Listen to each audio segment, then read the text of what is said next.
আসসালামু আলাইকুম। ঈদ মোবারক সবাইকে।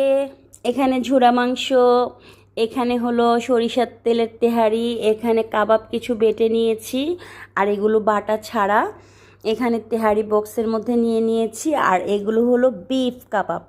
তো মাত্র এগুলো ভাজা হলো বন্ধুরা। তো আমাদের আজকে ঈদের দ্বিতীয় দিনে কি কি করা হয়েছে সেগুলোই তুলে ধরলাম। তোমরা আমার পাশে থাকবে। আমি রান্না করে খাওয়াতে ভালোবাসি, কারো বাসায় নিয়ে যেতে ভালোবাসি। আর আমার মনের সাথে মিলে গেলে আমি ওকে ছাড়া কিছুই খাই না।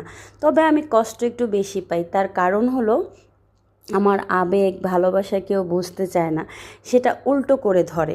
সেজন্য এখন উল্টো মানুষদের সাথে আমি কথা কম বলি। সোজাভাবে কথা বললে উত্তর দিব, তা না হলে দিব না। তো তোমাদের সাথে আজকে ঈদের দ্বিতীয় দিনে যা যা করেছি সেগুলো টেবিলের সামনে হাজির করে সাথে তোমাদের সাথে গল্প করলাম। কেমন লাগলো কমেন্টে জানাবে।